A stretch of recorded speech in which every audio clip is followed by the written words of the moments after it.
안녕하세요. 저는 오늘 비임상시험 줄기세포 EV 제품을 주제로 강연 드릴 주식회사 스페바이오의 CTO 윤석환이라고 합니다.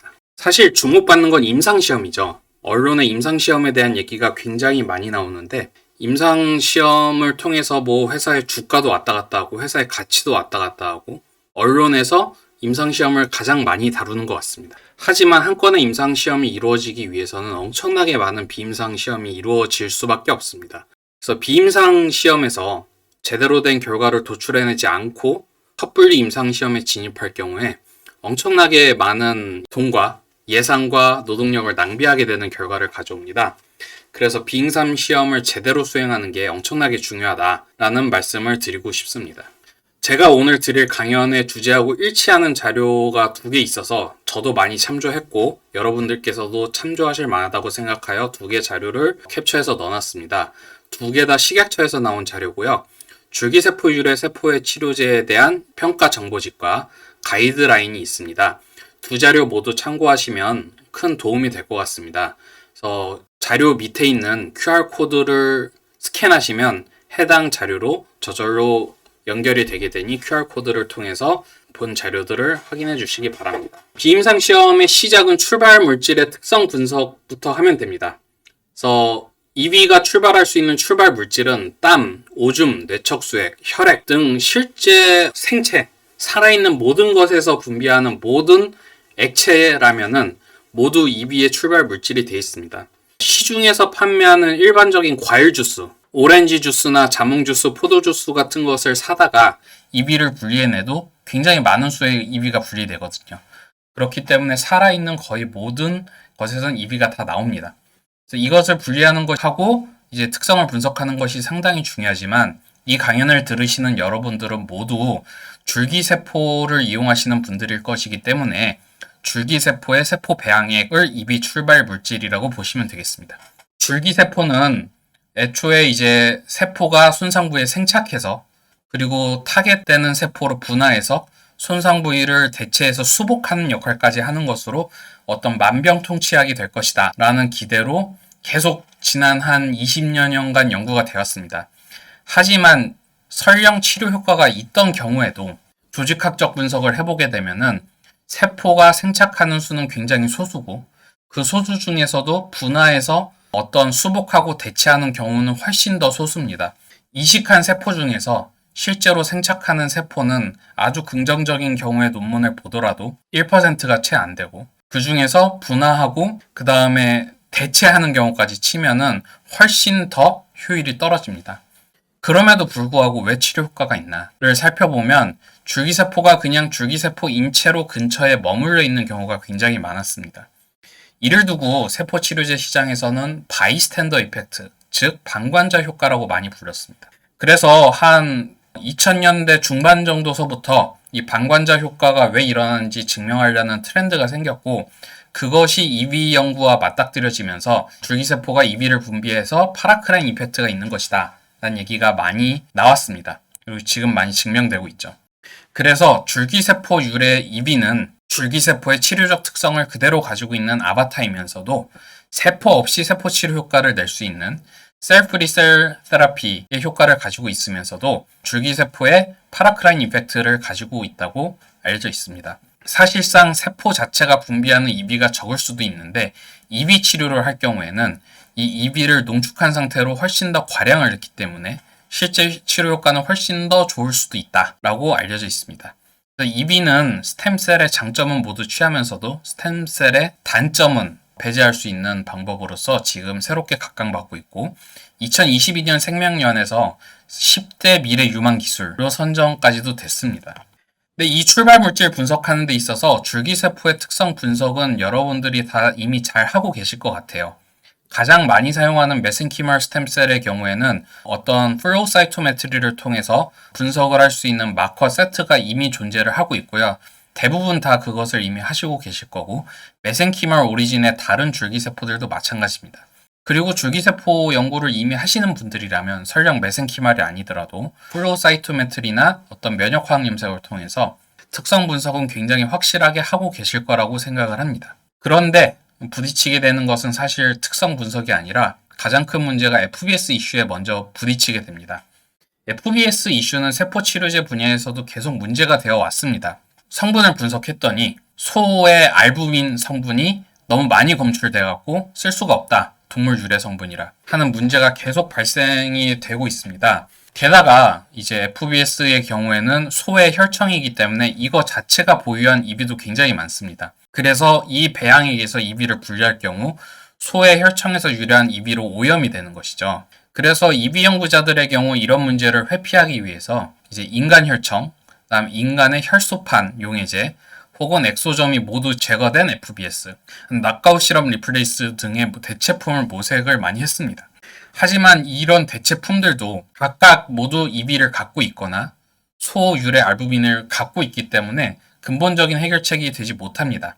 근본적인 해결책이 되지 못하는 건 둘째치고 사실상 대안 자체가 될 수 없습니다. 휴먼 실험일 경우 소의 혈청보다는 낫지만 줄기세포의 이비가 아닌 인간 혈청 자체에 들어있는 이비가 샘플을 오염시킨다고 볼 수도 있죠. 순수한 줄기세포의 이비라고 볼 수가 없습니다. 그래서 이런 문제를 극복하기 위한 여러 노력들 중에서 현재 대세로 자리 잡고 있는 것은 Chemically Defined Media입니다.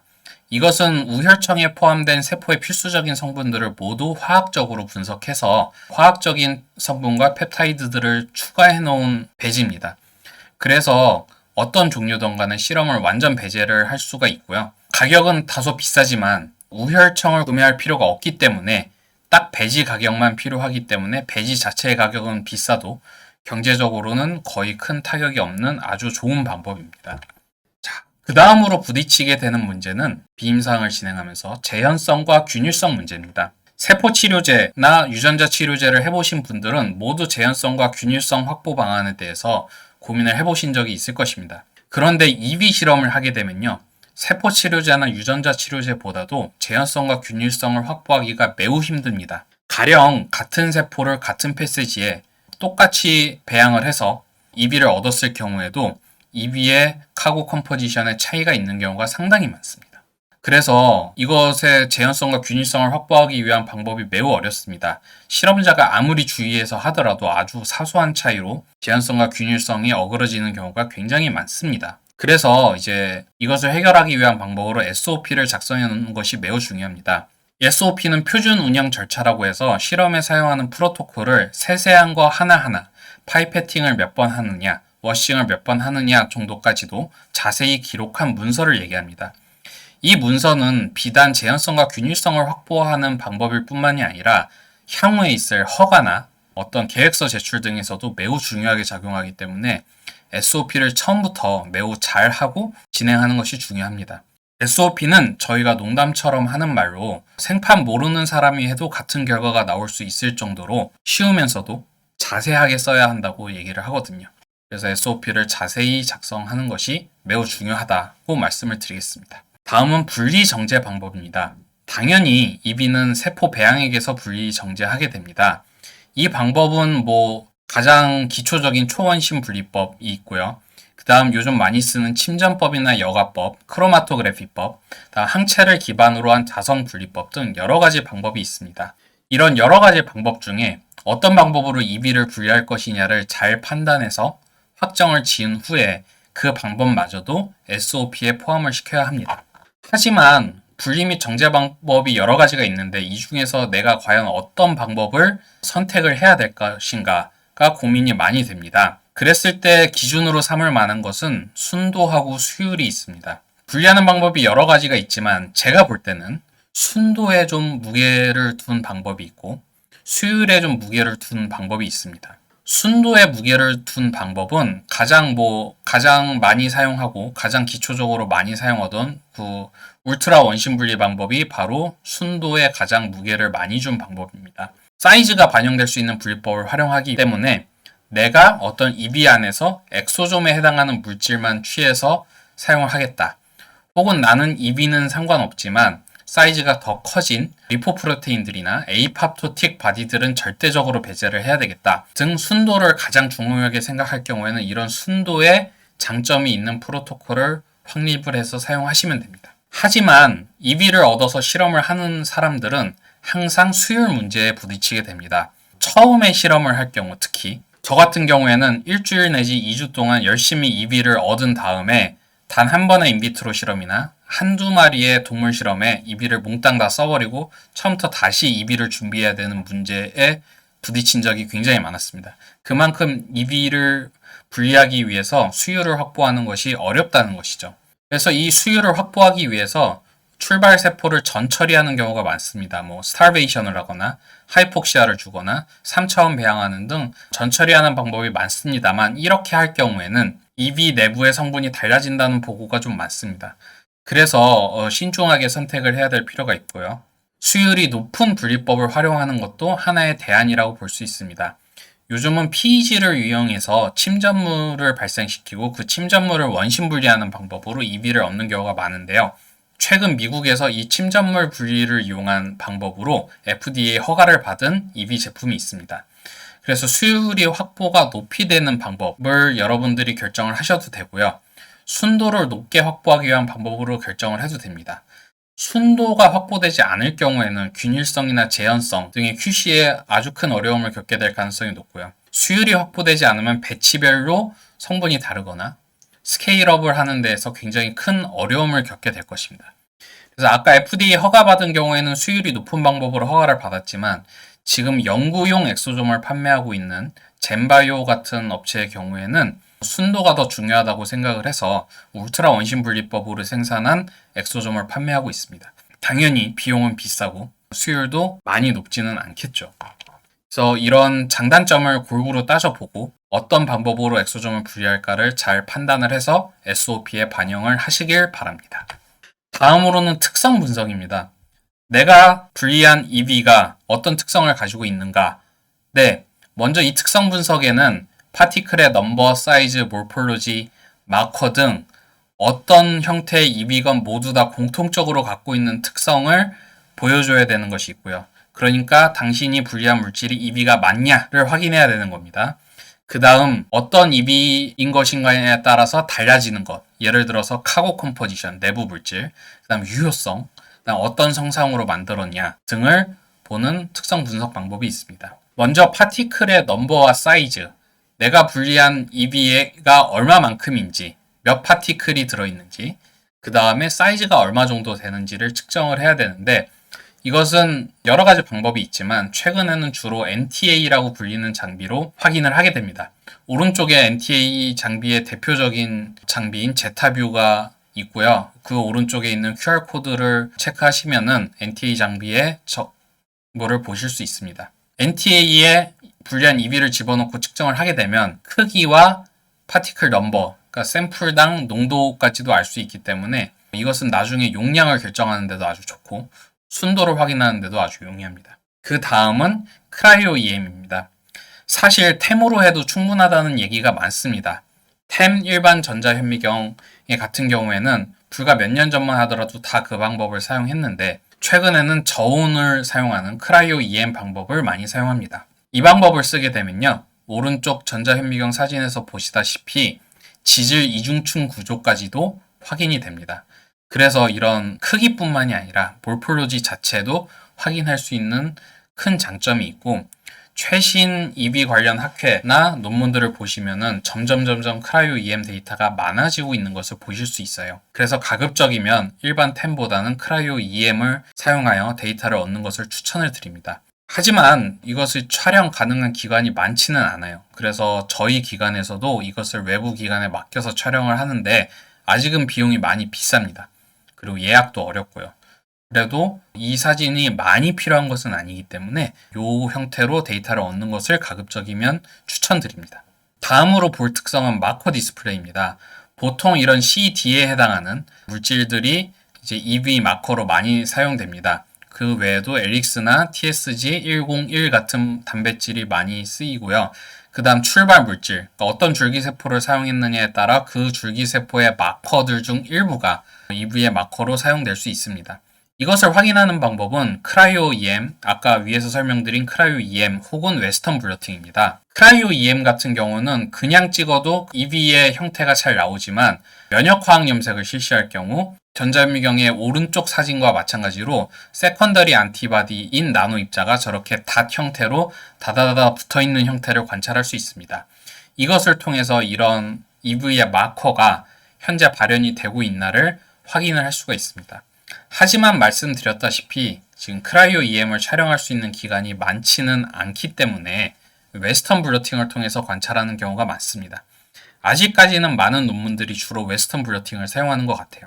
웨스턴 블러팅을 사용하게 되면 이제 오른쪽 아래와 같은 결과가 나오게 되는데요. 이것이 쉽지 않습니다. 세포생물학이나 분자생물학을 전공하신 분들은 웨스턴 블러팅이 어렵지 않다고 생각하실 수도 있습니다. 하지만 이 EV를 가지고 웨스턴 블러팅을 하려면 굉장히 많은 샘플에서 단백질을 얻어야 간신히 이런 밴드가 나오기 때문에 생각보다 어렵고요. 생각보다 많은 양의 EV를 사용해야 되기 때문에 샘플을 사용하는 게 상당히 부담스럽습니다. 그래서 최근에는 닷불약 같은 좀 대체 실험법을 사용하는 경향이 많이 있는데요. 저는 그래도 웨스턴 블러팅이 가장 좋은 방법이라고 생각을 합니다. 제가 처음 이 실험을 해봤을 때는 거의 이제 10cm 플레이트에서 배양한 세포를 6, 7판 정도에서 EV를 분리해서 거기서 다시 단백질을 분리했을 때 간신히 밴드가 보일 정도였어요. 단백질 농도도 높지 않았고. 그래서 이 실험을 하기가 상당히 어려운데 최근에는 EV의 분리 효율이 많이 높아졌고 키트를 사용할 경우에 단백질을 분리해주는 그런 키트의 경우에도 EV 전용으로 나온 제품들이 많기 때문에 상당히 실험을 하기가 쉬워졌습니다. 하지만 이제 세포나 조직을 갈아서 웨스턴 블러팅을 하시던 분들이 그 정도 하면 나올 거라고 생각하시는 수준으로 웨스턴 블러팅을 하게 되면 데이터를 얻지 못할 가능성이 대단히 높습니다. 높다고 얘기하지만 실제로는 거의 불가능합니다. 제가 아는 모든 분들이 이 실험할 때 처음부터 성공하시는 분들이 거의 없었습니다. 다음으로 중요한 특성은 카고 컴포지션, 즉 EV 내부에 어떤 물질이 존재하고 있는가를 탐색하는 방법입니다. 당연히 바이오 물질이기 때문에 한두 가지의 물질이 존재하는 것이 아니고요. 굉장히 많은 물질이 존재하게 됩니다. 그래서 어떤 빅데이터 스크리닝을 하는 방법을 사용해야 됩니다. 마이크로 RNA만을 타겟으로 하는 NGS, 혹은 단백체 전체를 타겟으로 하는 프로테오믹스, 혹은 리피도믹스 등의 스크리닝 기법을 사용해야 됩니다. 이 스크리닝 기법을 사용하고 어떤 특정 물질이 효능을 발휘할 만한 물질이라고 여러분들이 찾게 되면은 거기서 리얼타임 PCR이나 웨스턴 블러팅, 사이토카인 어레이 등을 통해서 재확인하는 방법으로 카고 컴포지션을 확인하시게 되겠습니다. 그 다음은 유효성 탐색입니다. 이전까지는 여러분들이 어디서 어떻게 EV를 얻건 거의 공통적으로 실시해야 될 비임상 시험입니다. 하지만 지금부터 말씀드리는 내용은 내가 어디서 EV를 얻었는가, 내가 어떤 질환을 타겟팅 하려고 하는 거냐에 따라서 내용이 달라지게 됩니다. 그래서 좀 유니버셜한 내용만 설명을 드릴 수 있을 것 같지만 그만큼 또 중요하기 때문에 잘 들어주시길 부탁드리겠습니다. 먼저 내가 생산한 EV가 어떤 효능이 있을까? 다른 말로 풀어서 얘기하면 어떤 질환을 목표로 해야 되는가를 찾기 위해서는 당연히 어떤 소스에서 EV를 얻었는가를 먼저 확인을 해야 됩니다. 줄기세포들은 이미 효능이 많이 알려지기도 했고 웬만한 줄기세포는 거의 다 리퍼런스가 있기 때문에 그 줄기세포 배양액에서 얻은 EV도 아마도 유사한 효능이 있을 가능성이 높고 실제로 그렇게 많이 보고가 되고 있습니다. 그래서 어떤 효능이 있을지 어떤 질환을 타겟으로 해야 될지 좀 힌트를 얻을 수가 있습니다. 다음으로는 아까 카고 컴포지션을 알기 위해서 한 실험들, 마이크로 RNA, NGS나 프로테오믹스 등의 데이터에서 발견된 물질 중에 기존의 효능이 알려진 마이크로 RNA나 단백질이 있는가? 그러면 그 물질이 전체적으로 발견된 물질 중에 함량이 얼마나 되는가?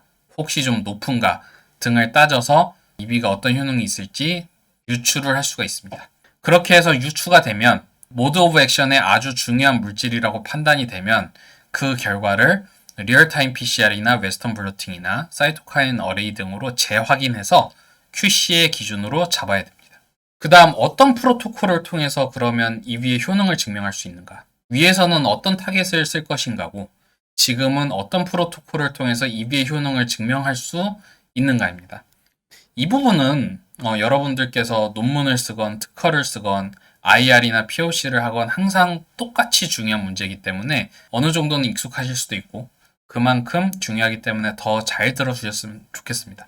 어떤 EV를 타겟으로 하느냐에 따라서 사실 이 프로토콜은 천차만별입니다.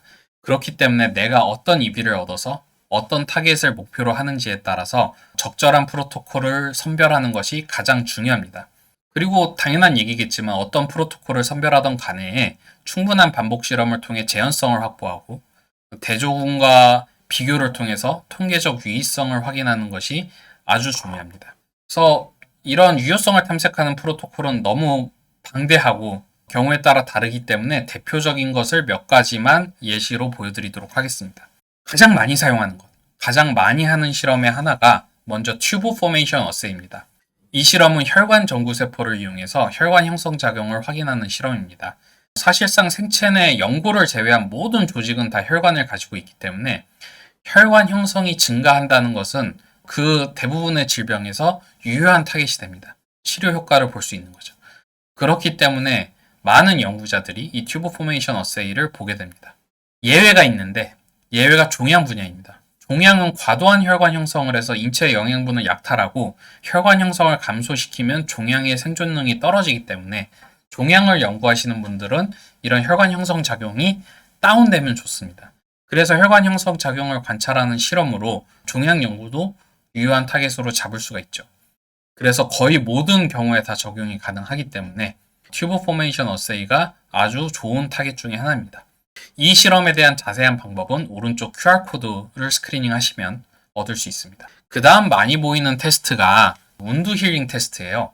이것은 인비트로상에서 배양되는 세포에 가상의 상처를 만들고 회복되는 과정을 관찰하는 실험으로 굉장히 간편합니다. 간편하면서도 널리 쓰이는 실험이기 때문에 이 실험을 많이 추천을 드립니다. 가장 많이 사용하는 운드 힐링 테스트는 파이브로블라스트를 배양하고 가상의 상처를 만들어서 피부 회복 효과를 보는 거지만 모든 종류의 인체 장기를 대표하는 세포에 응용하여서 널리 사용됩니다. 예를 들어 MG63라는 골 정구 세포가 있는데요. 이 세포를 배양한 다음에 가상의 상처를 만들고 나서 회복되는 것을 관찰하게 됐다면 여러분들이 만든 EV는 뼈의 회복에 도움이 되는 EV라고 얘기할 수 있는 것이죠. 그래서 이 운드 힐링 테스트에 대한 좋은 방법도 오른쪽에 QR코드를 확인하시게 되면 접근하실 수 있습니다. 이때까지 인비트로 테스트만 많이 말씀을 드렸습니다. 그래서 인비보 실험의 예시도 하나 가져와 봤습니다. MCAO 애니멀 모델입니다. MCAO는 미들 세레브럴 아터리 오클루전의 준말로서 스트로크, 즉 뇌졸중 동물 모델입니다. 설치류를 가지고 실험을 하게 되는데요. 설치류의 내경 동맥을 통해서 필라멘트를 집어넣어서 뇌 안에 있는 뇌내 동맥을 일시적으로 차단하여서 뇌졸중 동물 모델을 만드는 겁니다. 외과적인 수술을 할 수 있기 때문에 약물로서 만드는 모델보다 상당히 베리에이션이 적은 편입니다. 그래서 실험을 하는데 매우 이상적이고요. 뇌졸중의 비임상 시험에 보편적으로 사용되는 모델인데다가 행동검사로 어느 정도 모델이 완성됐는지를 확인할 수가 있습니다. 실린더 테스트라는 행동검사를 하면 알 수가 있는데 쥐가 뇌손상을 받았을 때 양쪽 손을 사용하는 비율이 달라지기 때문에 양쪽 손을 사용하는 비율을 확인함으로써 어떤 치료 효과와 모델 형성 여부를 관찰할 수 있고요. 또 MRI나 조직학적 검사를 통해서 뇌손상부의 용적을 측정하여서 마찬가지로 모델 형성 여부나 치료 효과를 관찰할 수가 있습니다. 그래서 신약의 유효성을 확인하는데 아주 좋은 타겟이라고 할 수 있습니다. 이 실험 방법에 대한 부분도 오른쪽에 QR코드를 확인하시면 접근을 하실 수 있습니다. 그 다음 마지막으로 비임상 독성 평가가 있습니다. 이 부분이 사실상 가장 중요하다고도 볼 수 있지만 저는 이 부분의 내용은 가장 짧게 준비를 했어요. 왜냐하면 이 부분은 실험자가 직접 실험을 할 수가 없습니다. 직접 실험을 해서 유효한 데이터를 얻어서 그 정보를 알고 있는 것만으로도 굉장히 좋은 결과이겠지만 이 실험은 공신력이 있는 기관에서 대행으로 진행을 해주고 그 결과를 바탕으로 보고를 해야 되는 행정적인 문제가 같이 있기 때문에 웬만하면 직접 하시지 말고 처음부터 CRO 업체에 의뢰해서 진행하시는 걸 추천드립니다. 국내 민간 기업 중에는 바이오톡스텍이나 캐몬 등의 기관이 이런 실험의 CRO 업체로서 잘 작동을 하고 있고요. 국책기관 중에는 안전성평가연구소라든지 대구 천복단지 등이 이런 역할을 수행을 해주고 있습니다. 보통 인비트로 독성평가, 항원성평가, 면역 독성평가 등을 일반적으로 하게 됩니다. 두 번째 항원성평가 같은 경우에는 최근 코로나19 백신에서도 문제가 됐던 아나필락시스 쇼크 반응 등을 확인하는 걸로도 굉장히 중요하지만 이 실험을 하게 될 경우 여러분들이 개발한 EV의 용량이나 조성, 투여 방법이나 투여 경로, 방법, 다음에 얼마만큼 희석해서 처리할 것인가, 희석 배수 등이 결정되기 때문에 매우 중요한 평가 방법이라고 볼 수도 있습니다.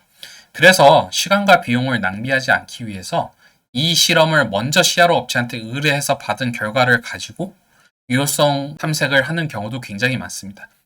이 순서를 어떻게 할지는 실험자가 이제 결정해야 될 부분이겠으나 저 같은 경우에는 이 부분을 먼저 진행을 하고 적절한 용량과 조성을 받은 후에 그 다음에 유효성을 탐색하는 것을 더 추천드리고 있습니다. 그 다음에 이 비임상 독성 평가에서 종양 원성을 보게 됩니다. 사실 이 기준 자체는 제가 볼 때는 세포 치료제 때문에 생긴 기준인 것 같아요. 배아줄기 세포 같은 경우에는 테라토마라는 기형종이 거의 높은 확률로 형성이 됩니다. 그리고 육안으로도 보일 정도로 어마어마한 크기의 기형종이 생기기 때문에 종양의 크기를 그냥 육안으로 확인하고 자를 이용해서 크기를 재는 정도로 실험이 끝납니다. 하지만 EB는 그렇게 되지가 않죠. EB를 넣었을 때 배아줄기 세포처럼 테라토마가 형성되는 경우는 저는 아직까지는 한 번도 못 봤습니다. 다만 인비트로 실험들을 통해서 EB 처리를 했을 때 어떤 종양의 성장을 촉진한다는 것도 이미 널리 알려진 결과이기 때문에 육안으로 동물의 종양이 생긴 것을 관찰하기 힘들겠지만 어떤 다이로 반응시켜서 형광 기기로 그 값을 측정하는 것 정도가 현실적인 방법입니다. 이 프로토콜들은 모두 CRO 업체에서 잘 보유하고 있기 때문에 이 실험에 대한 그냥 의뢰만 하면 되기 때문에 아주 간단합니다. 그리고 종양 원성은 제가 알기로는 EB 실험을 하시는 여러분들의 경우에는 보통의 경우 거의 문제가 되지 않습니다. 크게 걱정할 만한 여지가 없습니다. 하지만 이제 EB를 얻는 출발 물질들이 종양세포이거나 암줄기세포거나 혹은 암에 있는 어떤 온코제닉한 유전자를 가져다가 쓴 불멸화 세포주일 경우에는 당연히 이 종양 원성에 대한 훨씬 엄격한 데이터를 요구받을 것입니다. 그래서 이 부분의 데이터도 신경 써서 얻어주시면 좋을 것 같습니다. 자, 왼쪽에 간단한 저의 이력이 나와 있습니다. 이때까지 들어주신 내용 중에 문의하시고 싶으신 내용이나 추가적으로 질의하실 내용이 있다면 왼쪽 상단에 있는 제 이메일을 주시면 제가 성실하게 답변해 드리도록 하겠습니다. 경청해 주셔서 감사합니다.